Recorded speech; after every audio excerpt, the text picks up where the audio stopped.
Every day, same story. You wake up already tired, your stomach feels bloated by noon, and by afternoon your brain is full of fog. What if those three problems are actually the same problem? And it starts in your gut. Before you click away, sit with that for a second. You have probably tried fixing each symptom on its own: an energy supplement for the fatigue, antacids for the bloating, blaming stress for the fog. And nothing stuck, because you were treating three branches while the root kept growing. The science that connects all three has existed in research journals for years. It just reached the mainstream. Once you understand it, you will never look at a meal the same way again. In 2026, gut health became the biggest wellness topic for a reason. And it has nothing to do with trends. It is because the research finally caught up with what many people were quietly noticing in their own bodies. Your gut is not just a tube that processes food. It is a living ecosystem of trillions of microorganisms, bacteria, fungi, viruses, that regulate your immune system, control hormone production, and communicate directly with your brain through a network researchers call the gut-brain axis. The vagus nerve runs like a direct cable between your gut and your brainstem. When that ecosystem is disrupted, the effects ripple outward into your energy, mental clarity, digestion, and mood, all at once. In this video, I will show you a realistic 7-day gut wellness blueprint to test what happens when you stop fighting symptoms and start fixing the root. Not a detox, not a cleanse. A structured reset that gives your microbiome a real chance to shift. Before we get into it, what hits you hardest? Bloating, fatigue, or brain fog? Drop just one word in the comments right now. It will help you pay attention to the right part of what's coming. Here is what the science actually shows, and why it matters more than any symptom-by-symptom fix you have ever tried.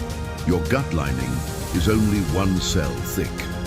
A single layer of epithelial cells stands between your intestines and your bloodstream. When your microbiome is diverse and balanced, those cells stay tightly connected through what researchers call tight junctions. But when the balance shifts through chronic stress, poor diet, or antibiotic use, those junctions loosen. Bacterial fragments, undigested particles, and toxins leak into the bloodstream. Your immune system responds the only way it knows how, with inflammation. And that inflammation does not stay in your gut. It travels. It reaches the brain and slows neurochemical signaling, which researchers have directly linked to fatigue, impaired concentration, and low mood. It interferes with mitochondrial function, the cellular machinery that produces energy, explaining why you feel drained even after a full night of sleep. It triggers digestive muscles to spasm and slow, which drives bloating and irregular digestion. 3 symptoms, 1 mechanism. Meet Marcus, 34, works in finance, spent 2 years believing he had 3 separate problems. Iron supplements for the fatigue, dairy cut for the bloating, helped briefly, never held. Caffeine microdosed for the afternoon fog until it disrupted sleep and the fog returned worse. He wasn't unlucky, he was treating effects. When he finally got a microbiome analysis, the picture was immediate. Low diversity, elevated inflammatory markers, a gut lining under consistent stress. Once he addressed that foundation, all 3 symptoms began resolving, not instantly, but steadily. The gut-brain axis is not a metaphor or a marketing term. It is a documented bi-directional system. Stress disrupts the microbiome. A disrupted microbiome amplifies cortisol. The cycle feeds itself, which is why eating better during a brutal work week rarely delivers results. You cannot out-eat a nervous system locked in a chronic threat state. So what actually breaks the gut down day by day? Because understanding the damage is as important as understanding the fix. The first driver is ultra-processed food, not as a moral stance, but because of specific compounds. Emulsifiers like carboxymethylcellulose and polysorbate 80 have been shown in human studies to disrupt the mucus layer, protecting your gut lining. Artificial sweeteners, particularly sucralose and saccharin, have been linked to measurable shifts in microbial composition at doses considered regulatory safe. High fructose corn syrup feeds specific bacterial strains that produce inflammatory byproducts. Eating these ingredients daily, not occasionally, creates a slow erosion most people don't notice until symptoms are already loud. The second driver sounds healthy, which is why no one talks about it: constant snacking. When you eat, your gut pauses what researchers call the migrating motor complex, a wave-like cleaning cycle that sweeps debris through your intestines between meals. When you snack every 2 hours, you interrupt that cycle before it completes. Debris accumulates. Bacterial overgrowth becomes more likely. The idea that grazing is metabolically superior has real costs for gut motility that the wellness industry quietly ignores. The third driver is low plant diversity, the most underestimated of all. The research is consistent on one point above almost all others. Diversity of the microbiome predicts health outcomes, and diversity of plant intake drives diversity of the microbiome. Different bacterial species feed on different fibers and polyphenols. When you cycle through the same 10 foods every week, you are selectively feeding some species and starving others. The American Gut Project found that people eating more than 30 different plant species per week had significantly more diverse microbiomes than those eating fewer than 10. Here is a question worth sitting with honestly. How many different plants did you eat this week? Less than 10, between 10 and 30, or more than 30. A red bell pepper and a yellow one count as one. Think about that. The fourth driver is chronic stress, which directly alters gut motility, shifts bacterial balance, and weakens the gut lining. Research shows measurable microbiome changes within 72 hours of sustained psychological stress. A brutal work week is not just mentally hard, it is physically reshaping your gut. No dietary protocol delivers its full results without at least basic stress regulation running alongside it. Can 7 days actually change anything real? It is a fair question, and the honest answer is nuanced. 7 days is not enough to rebuild a severely damaged microbiome. It is not a cure for years of dysbiosis. What 7 days is enough for is something more achievable. A measurable reduction in inflammatory triggers, early compositional shifts in the microbiome, and enough symptomatic change for you to feel the difference and decide whether to continue. Microbial communities begin responding to dietary changes within 24 to 48 hours. Species that thrive on fiber and fermented foods start to rise. Inflammatory markers like C-reactive protein can show measurable reductions within a week of removing major dietary triggers.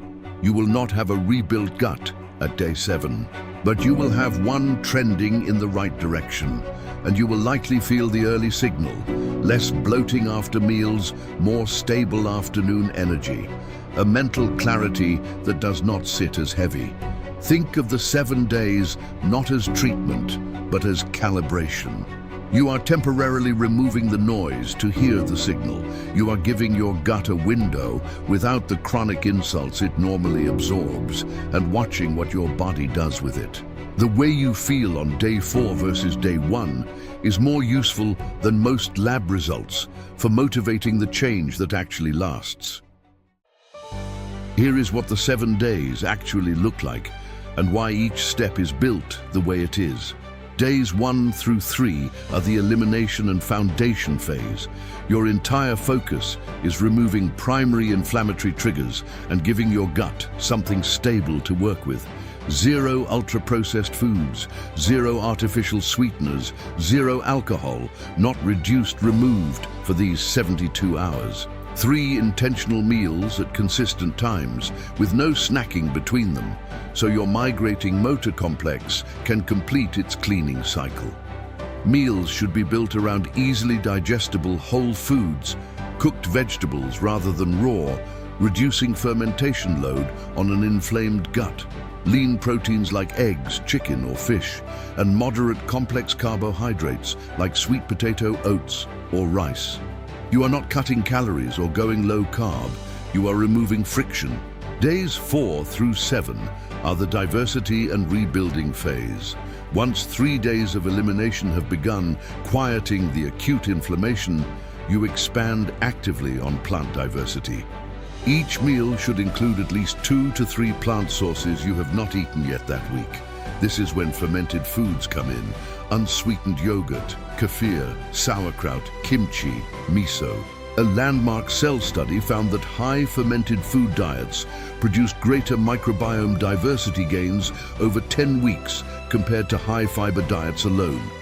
You also begin adding prebiotic-rich foods: garlic, leeks, onion, slightly green bananas, asparagus. These specifically feed the beneficial species you are working to establish. Hydration becomes non-negotiable. Gut motility depends on it, and proper motility is how microbial waste products get cleared. 10 minutes of walking after meals has been shown to improve gastric emptying and reduce bloating. Sleep becomes a priority, not an afterthought. Gut repair processes run primarily during deep sleep. Across all 7 days, keep one simple daily note: bloating after meals on a scale of 1 to 10, energy level at 2 p.m., and mental clarity rated good, average, or poor. That is your data. That is how you decide whether to continue. If your gut has taken a beating for years, food and habits are step 1. A targeted probiotic prebiotic like Biome can work alongside those steps to support repopulation and diversity. But it's a support tool, not a replacement.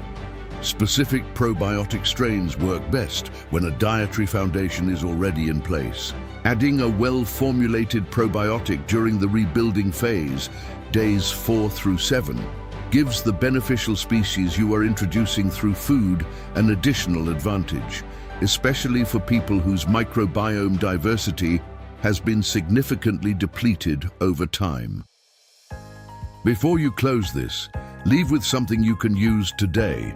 Everything covered here, the inflammation pathway, the habit audit, the 7-day blueprint, comes down to one daily decision that matters most: what you eat for lunch. Lunch is where intention collapses most. It is where convenience wins, where ultra-processed food slips back in, where the afternoon fog window gets determined. To make that one decision easier, I put together a free resource called the Anti-Mental Fog Lunch Checklist, a one-page guide you can print or keep on your phone with the exact criteria for a lunch that supports gut health, reduces the afternoon brain fog window, and works inside a real schedule. No recipes you will never make, no ingredients you cannot find. Just a checklist you can run in 30 seconds. The download link is free and it is in the description.